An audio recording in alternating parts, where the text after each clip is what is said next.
اچھا، ایک مسئلہ یہ پیش آتا ہے کہ شاور سے جب انسان غسل کر رہا ہو تو اس میں ایک احتیاط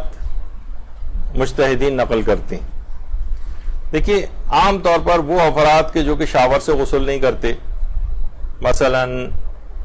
بالٹی سے وضو کر رہے ہیں، لوٹے سے وضو کر رہے ہیں، بہت سے جیسے بزرگ حضرات ابھی بھی شاور وغیرہ کو پسند نہیں کرتے، ان کے لیے تو مسئلہ نہیں ہے، کوئی احتیاط نہیں۔ لیکن شاور سے جو مسلسل پانی بہ رہا ہوتا ہے، یعنی بالٹی سے اور برتن سے غسل کرنے والوں کے لیے ایسی کوئی احتیاط نہیں، وہ تو جس طرح سے وضو اپنا غسل کر رہے ہیں وہ ویسے غسل کرتے رہیں گے۔ اصل مسئلہ ہوتا ہے شاور سے۔ آیت اللہ سیستانی، آیت اللہ خوئی، آیت اللہ وحید خراسانی فرماتے ہیں کہ احتیاط واجب کی بنا پر، یعنی مثلا جس وقت آپ شاور سے غسل کر رہے ہیں تو پہلے آپ کو سر و گردن دھونا ہوتا ہے اور اس کے بعد نچلا دھڑ دھونا ہوتا ہے۔ نچلے دھڑ میں بھی کچھ فقہا جو ہیں وہ کہتے ہیں دائیں اور بائیں کا فرق ہے، پہلے دایاں دھوئیں گے دھڑ، پھر بایاں دھوئیں گے۔ تو یہ تینوں علماء یہ کہتے ہیں کہ مثلا آپ شاور کے نیچے کھڑے ہوئے ہیں تو آپ یہ نہیں کر سکتے کہ خود ہی نیت آپ نے کر لی کہ اب یہ میرا سر و گردن ہو گیا اور اس کے بعد اب میں جو ہے اب جو پانی ڈل رہا ہے خود بخود نیچے، یہ میں نچلا دھڑ دھو رہا ہوں۔ وہ یہ فرماتے ہیں کہ احتیاط واجب کی بنا پر یا تو آپ کو شاور بند کر دیں یا اس کی دھار سے باہر آ جائیں اور پھر اس کے بعد دوبارہ نچلا دھڑ دھونے کے لیے دھار کے نیچے جائیں یا شاور کو دوبارہ کھولیں۔ یہ احتیاط واجب کی بنا پر ہے۔ یعنی آیت اللہ سیستانی، آیت اللہ خوئی، آیت اللہ وحید خراسانی فرماتے ہیں کہ شاور کے سلسلے میں احتیاط یہ ہے کہ احتیاط واجب کی بنا پر یا تو شاور کو بند کریں یا اس کی دھار سے باہر آ جائیں۔ دھار سے باہر آنے پہ بھی میں نے سنا تھا، پتہ نہیں کسی جگہ ہوا تھا، خاتون چھلانگ مار کے دھار سے باہر آئی تھی تو گر ور گئی تھیں، وہ ہڈی بھی ٹوٹ گئی تھی ان کی۔ تو اس طرح کی کوئی حرکت نہ کریں، یعنی بس یہ ہے کہ نارمل طریقے سے جس طریقے سے بھی ایک شاور بند کر دیں اور پھر دوبارہ کھول لیں نچلا دھڑ دھونے کے لیے۔ اچھا، لیکن جو دیگر علماء ہیں، مثلا آیت اللہ شبیری زنجانی ہیں، آیت اللہ سعید الحکیم ہیں، آیت اللہ اسحاق فیاض ہیں، ناصر مکارم شیرازی ہیں یا رہبر معظم ہیں، ان کے نزدیک یہ والی احتیاط نہیں، ان کے نزدیک یہ والی احتیاط نہیں ہے، اور یعنی اس کے نیچے ہی کھڑے کھڑے آپ چاہیں تو نیت اپنی کر سکتی ہیں، یعنی جو ان کے مقلدین ہیں کہ اب یہ میرا سر و گردن دھل گیا، اب میں نچلا دھڑ دھو رہی ہوں، اس کے لیے شاور کو بند کرنا یا اس کی دھار سے باہر نکلنا یہ ضروری نہیں۔ تو آیت اللہ سیستانی کے جو مقلدین ہیں، رہبر کے تو مقلدین کے لیے ویسے بھی احتیاط نہیں ہے، وہ اگرچہ کہتے ہیں کہ احتیاط واجب کی بنا پر یہ دو کام کرنے پڑیں گے، ان دونوں میں سے کوئی سا ایک۔ لیکن ان مراجع کی طرف اگر رجوع کر لیا جائے، آغا سیستانی کے جو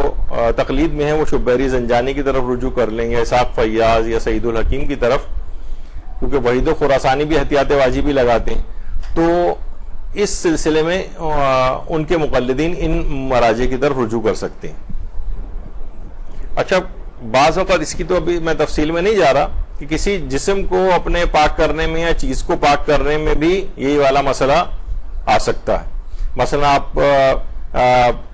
پانی آپ ڈال رہی ہیں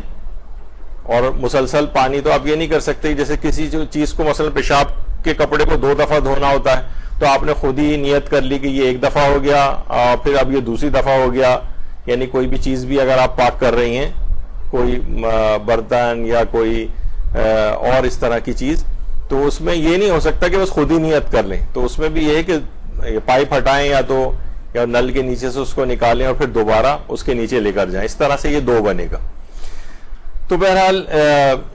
اس میں مسئلہ یہ ہے کہ اگر ایسی کوئی غلطی سابقہ ہوتی رہی ہو، یعنی اس طرح کا کسی نے خیال نہیں کیا جبکہ احتیاط واجب کی بنا پر یہ ضروری تھا، تو اس کا نتیجہ کیا نکلے گا؟ اس میں یہ ہوگا کہ اگر اب بھی ہم شبیری زنجانی، سعید الحکیم یا اسحاق فیاض میں سے کسی ایک کی طرف رجوع کر لیں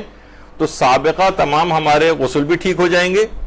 ابھی بھی ٹھیک ہو جائے گا اور آئندہ بھی ٹھیک رہیں گے، یعنی بس اس کے نیچے ہی کھڑے کھڑے ہم یہ نیت کر لیں کہ یہ ہمارا سر و گردن ہو گیا اور یہ ہمارا نچلا دھڑ اب ہم دھو رہے ہیں۔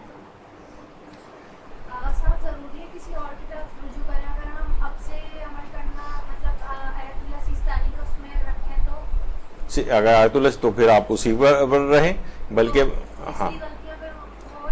ہاں نہیں پچھلی پھر باطل ہو جائیں گی. اور آپ کو ان سے جو آپ نے نمازیں پڑھی ہیں ممکن ہے وہ بھی آپ کو دہرانی پڑے. یعنی اگر آپ نے رجوع نہیں کیا تو آپ کے جو اس کا مطلب ہے کہ غسل باطل ہے. رجوع کر لیں گے تو پچھلے تمام غسل بھی صحیح ہو جائیں گے اور نمازیں وغیرہ بھی صحیح ہو جائیں گی. یعنی یہ جو رجوع کرنے کے بعد پچھلی تمام چیزیں بھی صحیح ہو جاتی ہیں اس مسئلے کے تحت, اور آئندہ بھی ٹھیک رہتی ہیں کیونکہ آپ کا نیت رجوع اس آئندہ کے لیے بھی ہوتی ہے. تو آئندہ کے لحاظ سے بھی یہی مسئلہ ہوگا. اچھا, غسل میں نچلے دھڑ کے اندر دائیں اور بائیں کا جو مسئلہ ہے, آقا سیستانی اور آیت اللہ خوئی وغیرہ وہ فرماتے ہیں کہ نہیں, نچلے دھڑ جب دھو رہے ہیں تو پورا نچلا دھڑ ایک ہی شمار ہوتا ہے. البتہ احتیاط یہ ہے, بہتر یہ ہے, مستحب یہ ہے کہ دائیں اور بائیں کر لیں. اس میں بھی پہلے دایاں حصہ دھوئیں, یعنی جسم کے نچلے دھڑ کے 2 حصے کر لیں. تو یہ والا جو مسئلہ اگر کوئی اس طور پہ یہ کرنا چاہ رہا ہے یا کسی ایسے مرجع کی تقلید میں ہے کہ جو کہ شاور سے غسل کی اس احتیاط کا بھی قائل ہو اور یہ نچلے جسم کے جو 2 حصے کیے جاتے ہیں اس کا بھی قائل ہو, تو پھر اس کو یہی والی چیز دائیں اور بائیں کے اندر بھی کرنی پڑے گی.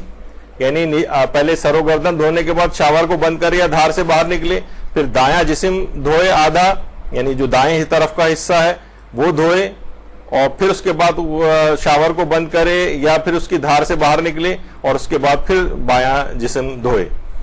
تو آیت اللہ خمینی, امام خمینی جو تھے, اور آیت اللہ علی خامنہئی, وہ کہتے ہیں کہ نچلا دھڑ کے جو ہے اس میں 2 حصے کیے جاتے ہیں. لیکن آپ نے جیسے کہ سنا کہ رہبر معظم تو ویسے بھی اس کے قائل نہیں ہیں, تو نچلے دھڑ تو ویسے ہی رائٹ اور لیفٹ کر کے ان کے نزدیک دھویا جائے گا. لیکن یہ والی احتیاط ضروری نہیں, اس کے فقط قائل آیت اللہ سیستانی ہے, وہ بھی احتیاط واجب کی بنا پر ہے, اور احتیاط واجب میں بھی ان مراجع کی طرف رجوع کر لیا جائے تو غسل ٹھیک ہو جائے گا. اچھا, یہ جو شاور لگا ہوتا ہے جسے شاور ہیڈز کہتے ہیں, یہ بی بی سی نے بھی اس پہ ایک نیوز دی تھی, اور جو نیشنل اکیڈمی آف سائنسز ہے جو کہ ٹاپ 100 کے اندر آتی ہے اداروں کے اندر, یونیورسٹیز وغیرہ میں, ان کی بھی ایک رپورٹ یہ آئی تھی کہ جو شاور ہیڈز ہوتے ہیں اس کے اندر بہت سے, کیونکہ اس کی صفائی کا تو کوئی انتظام عام طور پر ہوتا نہیں, تو اس میں بہت سارے جراثیم وغیرہ آ کر چپک جاتے ہیں. لیجونیلا کے نام سے ایک مائکو بیکٹیریا ہے, وہ اس کے اندر گرو ہوتا ہے. پھر یہ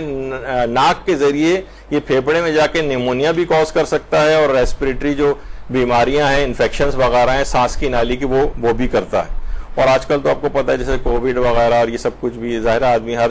سانس کی ہر تکلیف یا انفیکشن سے انسان پریشان ہوتا ہے, دماغ اسی طرف جاتا ہے. تو اس میں بہرحال ایک خطرہ اس بیماری کا ہوتا ہے شاور کے ذریعے,